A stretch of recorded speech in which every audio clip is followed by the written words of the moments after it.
Oke, Assalamualaikum warahmatullahi wabarakatuh. Perkenalkan saya Imas Febrianti Putri, calon guru penggerak Angkatan 11 Kabupaten Bogor. Pada kesempatan kali ini, saya akan melakukan percakapan praobservasi, yaitu praktik coaching supervisi akademik, dan saya telah ditemani rekan saya, Bapak Budi Setiawan. Beliau adalah guru PKN, Bapak Budi Setiawan SPD, guru PKN di unit kerja kami SMK Negeri 1 Gunung Sindur. Berikut adalah kegiatan praobservasi supervisi akademik yang akan saya lakukan. Assalamualaikum Pak. Waalaikumsalam Miss Putri. Oke, apa kabarnya Pak? Alhamdulillah baik Miss. Baik ya. Oke, semoga dalam keadaan sehat selalu ya Pak. Amin, amin. Oke. Mohon izin Pak, saya ingin melakukan percakapan atau dialog praobservasi di mana fungsinya percakapan kita atau diskusi kita kali ini untuk mempersiapkan Bapak melakukan pembelajaran. Ya, baik. Seperti itu. Mohon izin kegiatan ini direkam dan juga nanti akan ada beberapa pertanyaan yang akan saya tanyakan. Seperti itu. Oke, bisa kita mulai ya Pak ya? Ya, siap Miss, kita mulai langsung aja. Oke. Pertama, pada nanti pembelajaran yang akan Bapak lakukan, apa tujuan pembelajarannya Pak? Untuk pembelajaran nanti di pelajaran pendidikan Pancasila ini kebetulan pada pekan ini saya sedang memasuki di elemen Undang-Undang Dasar. Undang-Undang Dasar.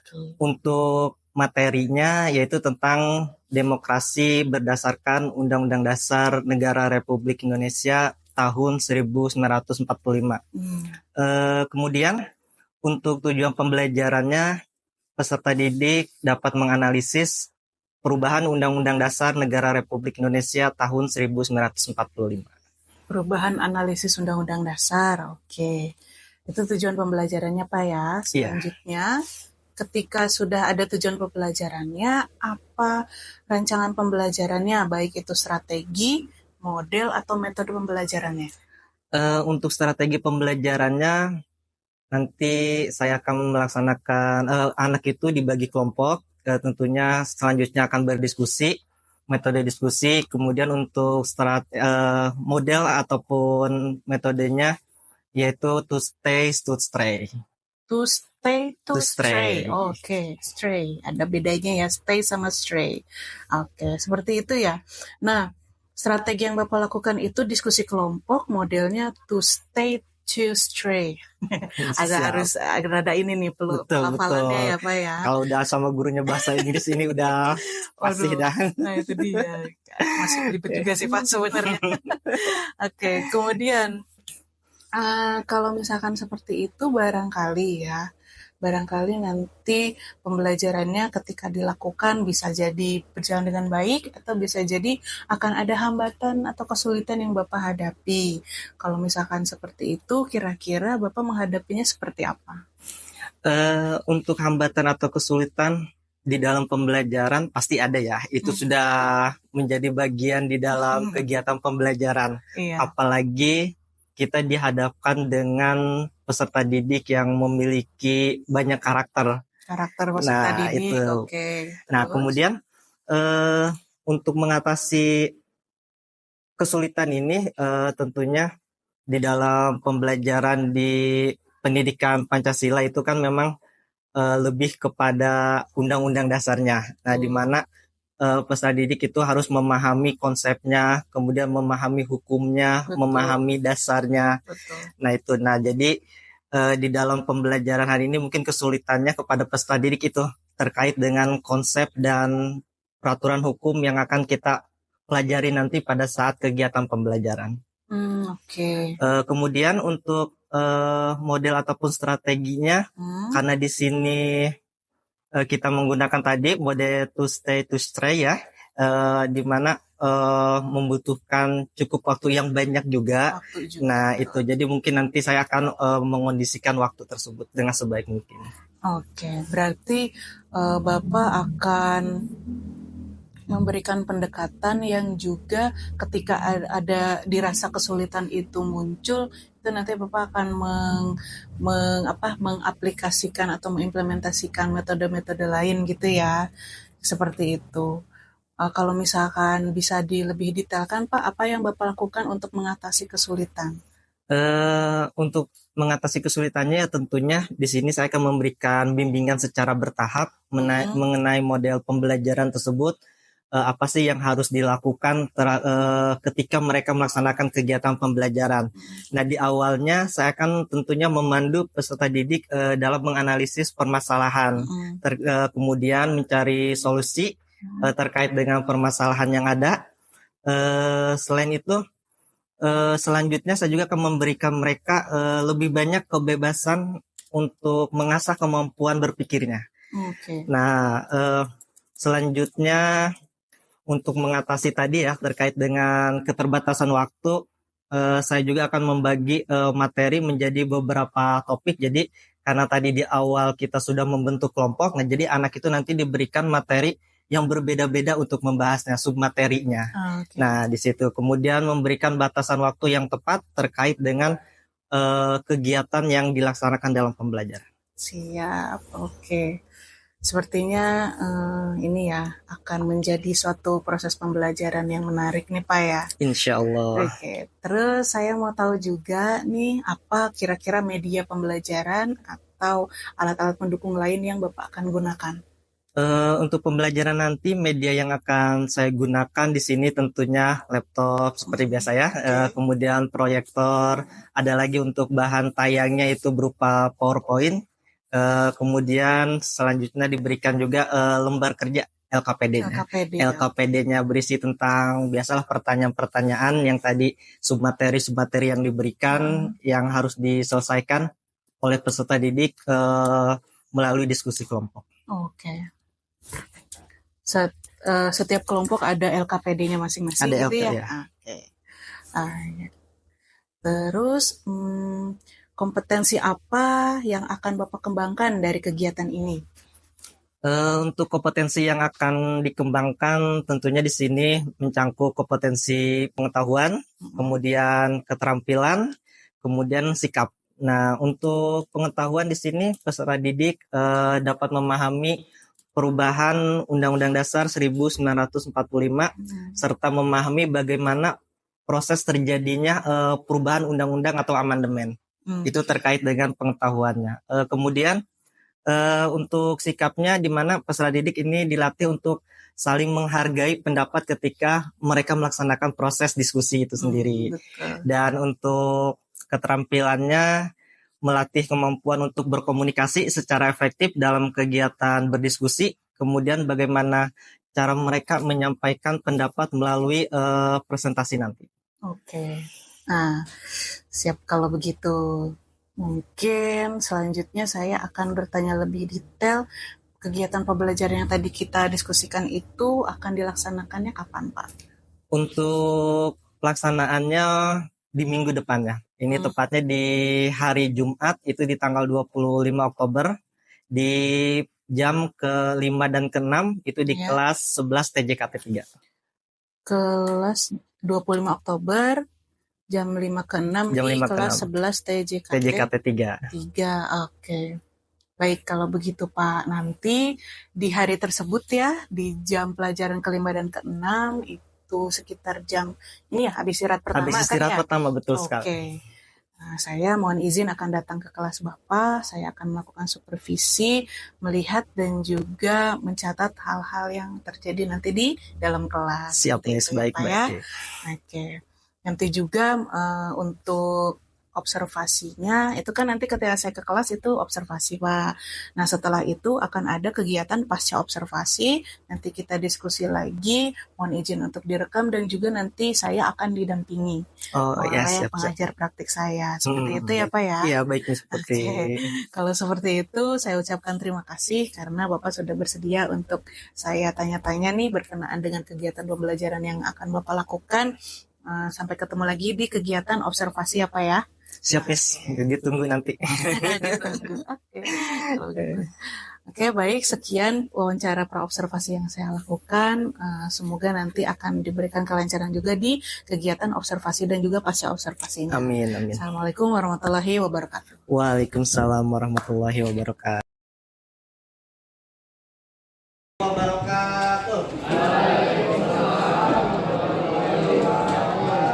Gimana kabarnya hari ini? Baik. Selanjutnya, Bapak ingin tahu gimana sih perayaan hari ini? Ada yang sedang sedih? Ada. Ada yang sedih? Kenapa? Waduh. Telat masuknya, telat ke sekolah atau gimana? Ada yang lagi suasana hatinya lagi senang? Bapak minta tolong, yang lagi senang, yang lagi bersemangat hari ini angkat tangannya. Ayo, siapa? 1, 2, 3, 4, 5, 6. Adalah pasal 37 Undang-Undang Dasar 1945. Pasal ini menjelaskan proses dan syarat yang harus dipenuhi untuk melakukan perubahan konstitusi. Oke, ya, tepat ya. Jawabannya adalah pasal 37 Undang-Undang Dasar 1945. Oke, yuk kasih tepuk tangan. 145. Yang pertama, apa yang harus kita lakukan untuk melakukan proses tersebut? Nah, tadi berkaitan dengan syarat-syarat terjadinya suatu perubahan. Di depan, ke belakang 1 sampai dengan 6. Setelah itu kalian berkumpul sesuai dengan angka yang kalian sebutkan. Ya, oke, kita mulai dari yang depan. 1 sampai 6 ya. 1, 2, 3, 4, 5, 6. 1, 6. 1, 2,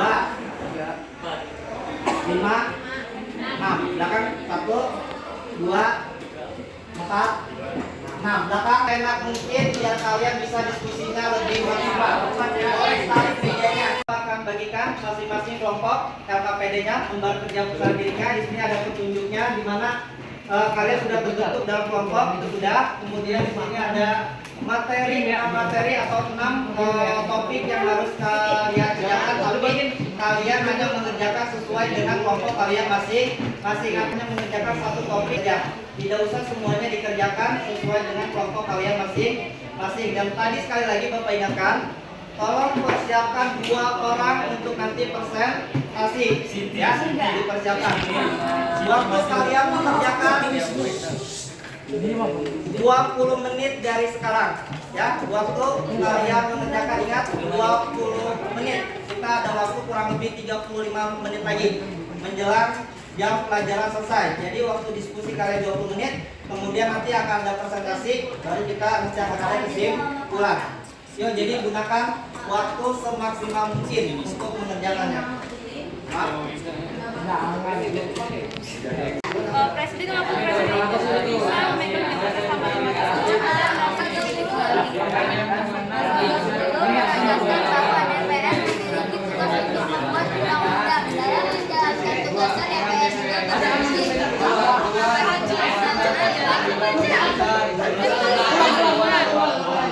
DPR juga berfungsi merintis aksi untuk menjaga keseimbangan kekuatan. Satu-satu menyatakan bahwa setiap anggota DPR berhak untuk memberikan pendapat dan memasukkan rancangan undang-undang keluarga negara. Anggota DPR diatur dengan tugas di mana mereka harus. Terakhir, meminta tanggapan dari kalian terkait dengan pembelajaran hari ini. Refleksinya gimana? Pembelajaran hari ini senang? Pengalaman kalian pembelajaran ini gimana? Ada 1 orang dulu. Siapa Mas lagi atau yang lain dulu? Ya, silakan. Senang banget, tidak tertekan. Tidak tertekan. Terus? Tidak bosan. Tidak bosan. Oke, ada lagi? Siapa? Udah. Oke, ya. Mudah-mudahan pembelajaran kita hari ini bisa memberikan kesan yang baik, bisa bermakna untuk kalian dan bisa Nah, terakhir kita akhiri kegiatan kita hari ini dengan mengucap lafaz hamdalah bersama-sama. Oke, sebelumnya tolong kursinya dirapikan kembali sesuai dengan yang tadi. Akhiri, assalamualaikum warahmatullahi wabarakatuh.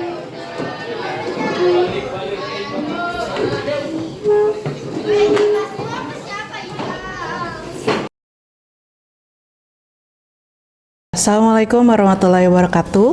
Waalaikumsalam warahmatullahi wabarakatuh. Oke, alhamdulillah di siang kali ini saya akan melaksanakan kegiatan pasca observasi. Perkenalkan diri dulu, nama saya Mas Febrianti Putri, calon guru penggerak angkatan 11 dari SMK Negeri 1 Gunung Sindur, Kabupaten Bogor. Pada kesempatan kali ini saya akan melakukan kegiatan pasca observasi, di mana kegiatan ini adalah rangkaian dari kegiatan sebelumnya, yaitu pra-observasi dan kegiatan observasi supervisi akademik di dalam kelas, seperti itu. Dalam kegiatan ini saya juga didampingi oleh rekan sejawat saya, yaitu Bapak Budi Setiawan atau Pak Budi, yang alhamdulillah bersedia untuk menjadi rekanan saya dalam kegiatan kali ini untuk Sinyata modul 2.3 materi coaching. Dan juga untuk wawancara pasca observasi kali ini saya juga didampingi oleh pengajar praktik saya, yaitu Ibu Juwita Wulandari atau Bulan, seperti itu. Ada beberapa pertanyaan yang akan saya ajukan Pak terkait dengan pembelajaran yang sudah dilakukan, dan juga pertanyaan tersebut memang ditujukan dalam kegiatan observasi ini dalam rangka mengevaluasi sekaligus merefleksikan kegiatan pembelajaran yang sudah Bapak lakukan di dalam kelas beberapa waktu yang lalu. Gitu. Kalau saya lihat kan alhamdulillah kegiatannya berjalan dengan baik. Dan juga paling sekarang ya kita tinggal mendiskusikan apa saja yang sudah terjadi pada saat di kelas tersebut. Sebelum mendetail nih Pak ya, sekarang saya mau tanya dulu pertama, ketika diobservasi pada saat itu, pada saat mengajar, bagaimana perasaan Bapak? Ketika diobservasi Miss ya, kalau betul. misalnya boleh jujur Miss, agak sedikit gugup, agak grogi gitu kan, dimana yang biasanya saya mengajar di kelas itu berada sendiri gitu kan, tapi pada saat observasi yang dilakukan oleh Miss Putri ini ada di dalam kelas mengamati pembelajaran dari awal sampai dengan akhir. Kemudian tapi setelah lama kelamaan gitu kan, setelah berjalan beberapa menit akhirnya ya mulai nyaman aja sih, mulai biasa aja, dan mulai fokus ke tujuan pembelajaran, mulai fokus terhadap anak-anak. Iya, oke, baik. Mudah-mudahan memang gugupnya tidak terlalu lama ya. Iya, waktu itu lumayan ya, 2 jam pelajaran. 2 jam pelajaran ya, paling mungkin gugupnya ya 5 menit pertama ya gitu mungkin ya. Pembukaan di satu pembukaan. Pas ngeliat ke belakang, wah ternyata ada Miss Putri di belakang. Aduh, iya. Tapi saya mah waktu itu anak baik di belakang aja gitu ya. Kemudian Pak, izin bertanya lagi, ketika Bapak melaksanakan proses KBM, bagaimana pengembangan pembelajaran yang Bapak lakukan untuk akhirnya terlaksana itu KBM tersebut? Ya, untuk proses pengembangan pembelajaran pada saat diobservasi di hari pembelajaran tersebut oleh Miss Putri, yang pertama mungkin saya ingin menciptakan gimana sih peserta didik ini supaya aktif di dalam kegiatan pembelajaran. Nah, tentunya saya berusaha untuk menggunakan model pembelajaran yang interaktif. Nah, pada saat itu saya menggunakan salah satu model pembelajaran to stay, sehingga harapannya tuh peserta didik ini berperan aktif, kemudian mengembangkan ide-idenya, kemudian partisipasi, kerjasama. Nah, itu terkait dengan pengembangan supaya peserta didik itu aktif. Nah, kemudian selain itu saya juga berusaha untuk menyesuaikan dengan perkembangan zaman yang ada gitu ya. Jadi dipadukan dengan presentasi menggunakan tampilan layar PPT kayak gitu. Ya, kemudian ada juga sesi tanya jawab supaya merangsang ataupun peserta didik untuk aktif itu sendiri. Jadi intinya sih pengembangan saya yang kemarin itu bagaimana caranya menciptakan peserta didik itu berperan aktif di dalam pembelajaran, dipadukan dengan model pembelajaran, dan serta berupaya untuk menggunakan media pembelajaran. Baik. Ini juga tidak jauh berbeda dengan apa yang kita diskusikan ya pada saat dialog pra-observasi. Bapak memang inginnya anak-anak itu aktif dan juga bernalar kritis, menunjukkan kemampuan bernalar kritisnya gitu. Kemudian kalau misalkan Bapak ingat-ingat lagi waktu itu ketika melaksanakan KBM, yang terutama waktu itu saya juga mengobservasi, apakah pembelajaran itu sudah berhasil atau belum? Ya, kalau menurut saya sih alhamdulillah ya, kegiatan pembelajaran yang sudah dilakukan ini sudah menunjukkan keberhasilan, terutama keterlibatan siswa. Gitu. Alhamdulillah siswa. Dengan menggunakan model tadi, akhirnya siswa itu semuanya berperan aktif, di mana siswa itu memiliki perannya masing-masing. Itu. Kemudian walaupun memang sebagian kecil ada yang memang masih sedikit bingung mungkin peran dia apa gitu kan. Jadi saya juga menyadari di mana siswa tersebut masih diam, kemudian masih tidak mengikuti kegiatan dengan baik. Tapi alhamdulillah saya lihat sebagian besar dari kegiatan pembelajaran yang telah dilaksanakan itu peserta didik berperan aktif. Oke, betul. Berarti berhasil karena keterlibatan siswa yang aktif selama pembelajaran, seperti itu ya Pak ya? Ya, betul. Oke, siap. Kemudian kalau misalkan Bapak ingat-ingat lagi, apakah ada kendala ketika KBM tersebut Pak? Berbicara berarti berkaitan dengan yang tadi Miss ya, karena ada beberapa siswa yang tadi saya sebutkan tidak berperan aktif. Nah mungkin yang saya lihat itu karena kan setiap siswa itu memiliki karakter yang berbeda-beda, kemudian memiliki daya tangkap yang berbeda-beda. Nah mungkin itu menjadi salah satu kendala saya di mana tingkat kemampuan peserta didik dalam menerima materi. Itu yang pertama. Kemudian yang kedua juga di sini dari tempat dan lingkungan situasi kelas itu sendiri. Situasi kelas yang mungkin Miss bisa merasakan itu ya, karena di situ berdekatan dengan bengkel ya, dia sedang praktik juga pada saat itu. Alhamdulillah berisiknya suara itu ya, suara alat-alat kita suaranya bisa kalah dengan suara bengkel di itu sendiri. Kemudian yang kedua itu dari panas itu. Oke. Sehingga mengurangi konsentrasi dari peserta didik itu sendiri. Oke, berarti betul ya, apakah ada kendala? Jawabannya ada, tapi kendalanya lebih banyak dari luar kelas ya. Kalau yang saya tangkap itu, yang kalau misal dari peserta didiknya itu sendiri mungkin daya tangkap mereka memang bervariasi ya. Nah mungkin itu nanti saya membutuhkan untuk asesmen awal sendiri. Nah itu mungkin perlu ditingkatkan lagi dari sayanya untuk mengetahui kemampuan awal dari peserta didik itu sendiri. Itu yang pertama. Kemudian tadi yang keduanya dari segi tempat dan lingkungannya. Tempat dan lingkungannya. Oke. Kebetulan ini Pak, pertanyaan selanjutnya memang mau mengarah ke sana. Kalau misalkan ada kendala pada saat Bapak melaksanakan kegiatan belajar mengajar, walaupun tadi Bapak sudah spill sedikit, Bapak perlu mengadakan asesmen awal karena berhubungan dengan daya tangkap siswa. Pertanyaan selanjutnya memang ini Pak, mau saya tanyakan apa yang bisa dilakukan oleh Bapak supaya KBM selanjutnya bisa lebih baik lagi. Tadi ya mungkin asesmen awal. Ya, asesmen awal. Nah, jadi dari kendala yang tadi sudah saya hadapi, mungkin penyebab tadi ada beberapa dari kemampuan siswa ya.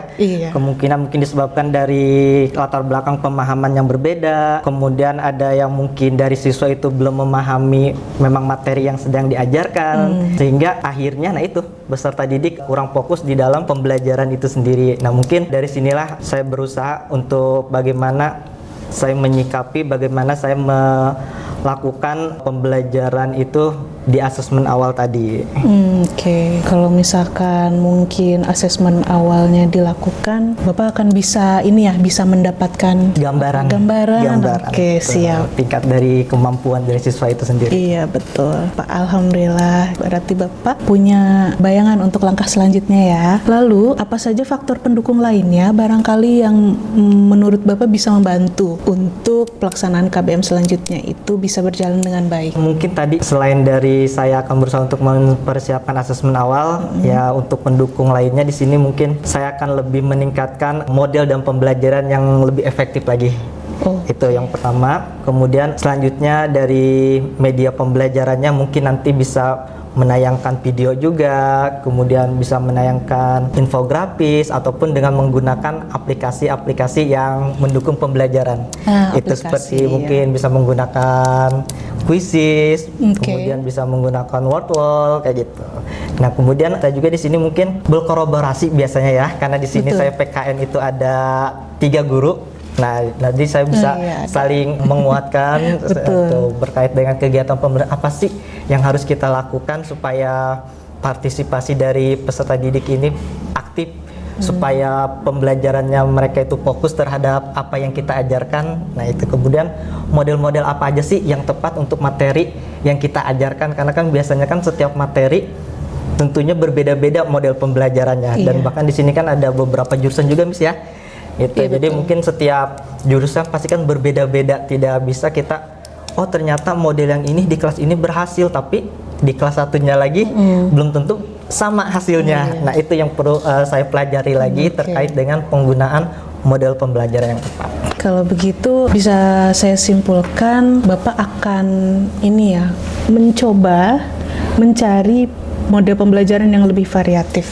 Betul ya? Iya. Nah, terus juga akan dilakukan asesmen dan faktor pendukung lainnya adalah berdiskusi atau berkolaborasi bahkan dengan guru yang mengajar mata pelajaran yang sama. Betul. Gitu. Ada 3 guru Ada ya. 3 guru Selain Pak Budi ada Bu Nana sama Pak Wahid ya, betul. Oke.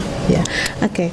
Baik, kalau begitu saya juga sebenarnya senang mendengar jawaban-jawaban dari Bapak, banyak insight bagi saya juga bahwa apa yang kita hadapi di dalam kelas sebenarnya ada solusinya gitu. Kita selama ini sebagai guru berusaha untuk melaksanakan pembelajaran dengan baik. Tetapi ketika ada kendala, kita bisa melakukan beberapa hal atau metode tertentu supaya bisa diantisipasi seperti itu ya.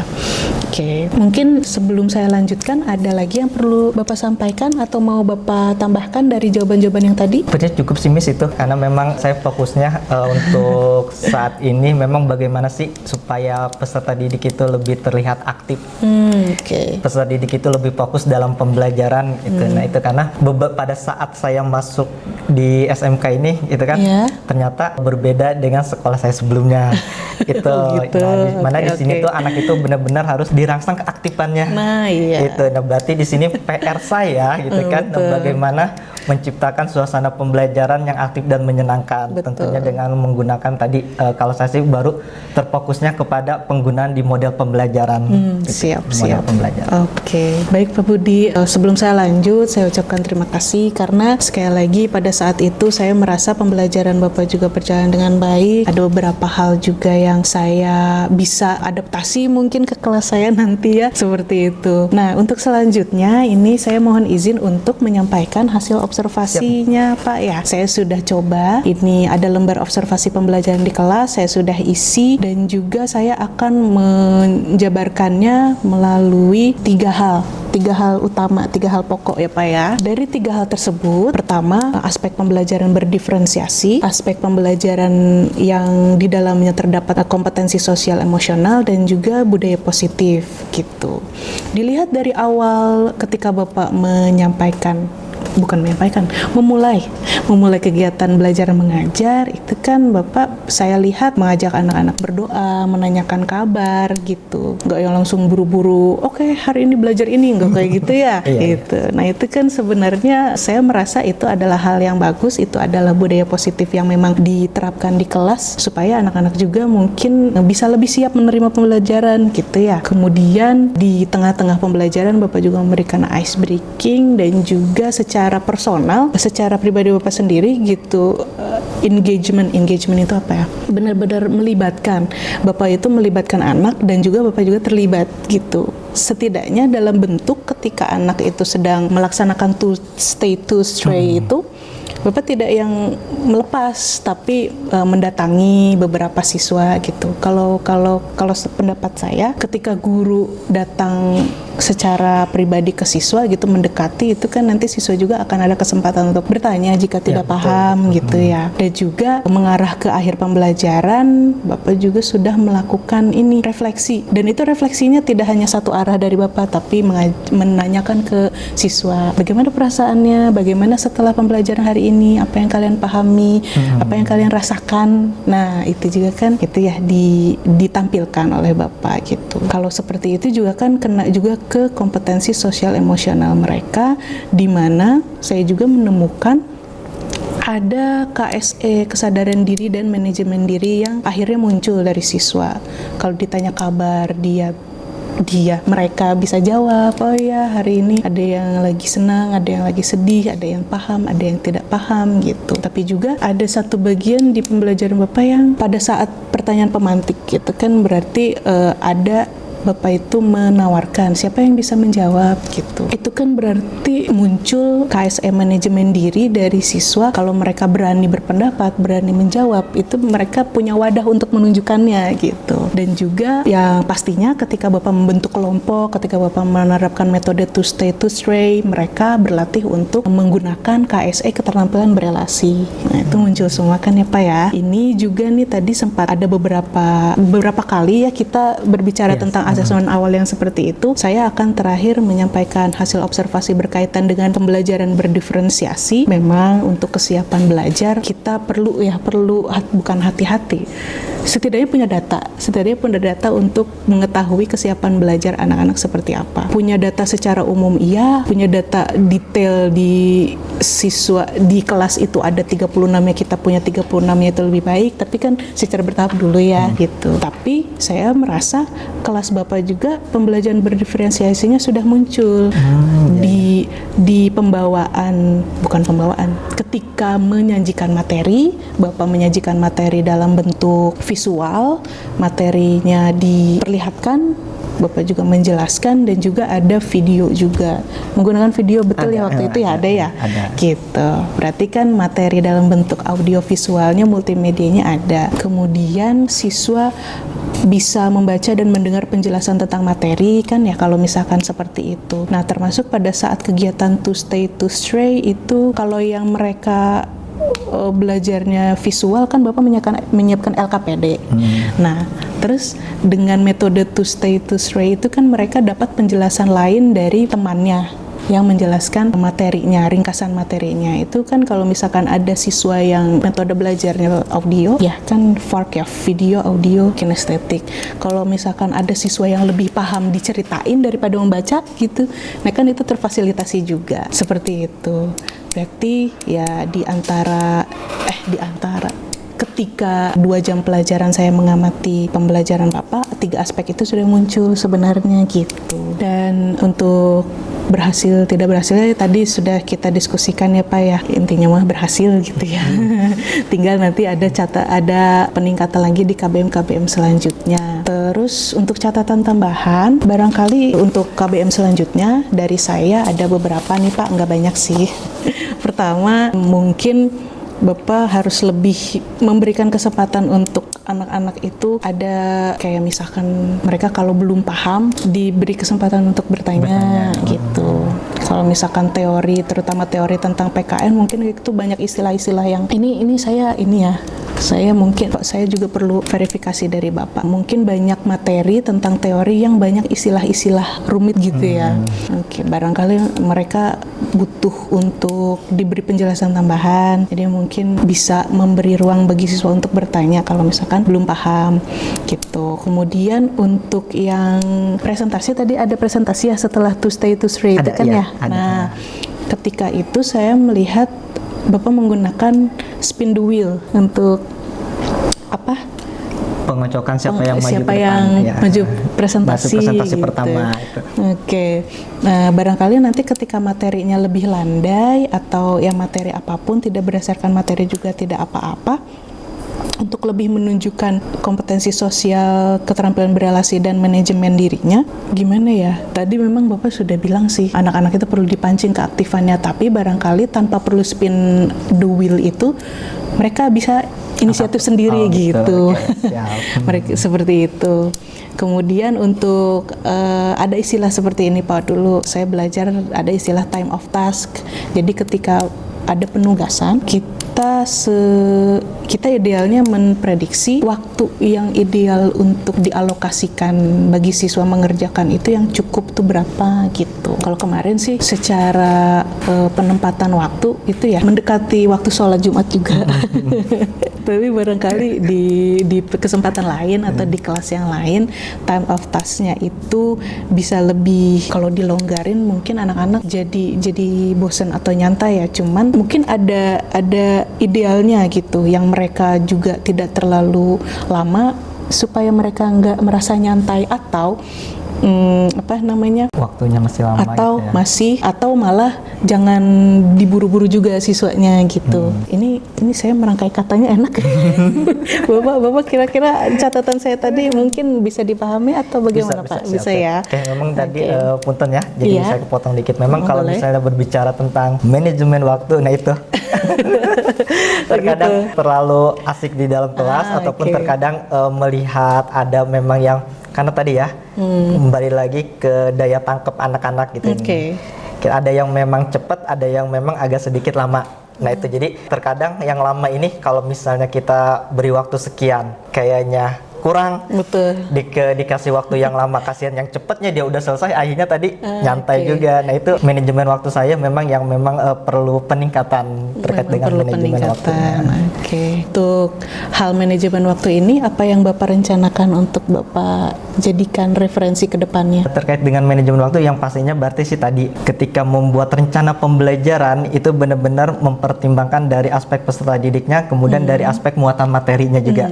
Oke. Nah itu kira-kira dengan materi tingkat kesukarannya, kemudian materi dari anaknya itu sendiri, berarti kita bisa mengatur waktunya. Berarti misal buat anak mengerjakan tugas itu dengan waktu yang sekian, Oke. kemudian anak presentasi itu dengan waktu yang sekian. Karena kemarin kan memang akhirnya karena kepotong dengan waktu ya, nah Ya. itu. Jadi yang presentasi itu kemarin cuma baru satu kelompok. Iya, satu kelompok kan? Iya, betul. sudah satu kelompok. Betul. Akhirnya baru satu kelompok yang presentasi ya sudah tiba untuk persiapan sholat Jumat.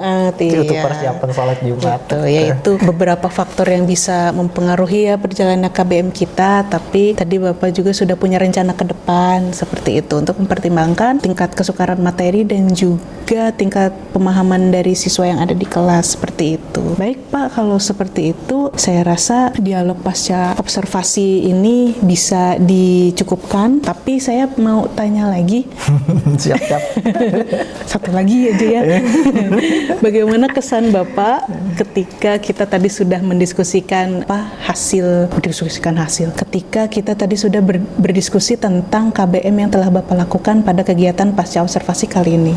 Dari hasil diskusi pada hari ini tentunya saya merasa senang ya, di mana dengan adanya kegiatan pasca observasi ini itu memberikan kesempatan pada saya sehingga saya bisa melakukan refleksi pembelajaran. Jadi saya tahu di mana kekurangannya, di mana kelebihannya, di mana peningkatannya harus tuh seperti apa, sehingga jadi membuka pola pikir saya, membuka pandangan saya untuk kedepannya tuh saya harus seperti apa. Oke, siap. Tentunya dalam meningkatkan proses pembelajaran ya. Oke. Apa yang harus saya lakukan untuk kedepannya tuh. Iya, baik. Nah itu saya setuju juga bahwa apa yang kita lakukan ini demi memberikan pelayanan yang terbaik untuk siswa kita, seperti itu. Oke, kalau begitu saya ucapkan banyak-banyak terima kasih untuk Pak Budi atas kesediaannya, dan juga terima kasih kepada Bu Ulan karena sudah mendampingi saya pada saat dialog pasca observasi kali ini. Baik, demikian diskusi pasca observasi ini saya lakukan didampingi oleh rekan sejawat saya dan juga pengajar praktik. Semoga akan menjadi refleksi yang baik bagi kita semua selaku pendidik. Saya ucapkan Assalamualaikum warahmatullahi wabarakatuh. Waalaikumsalam warahmatullahi wabarakatuh.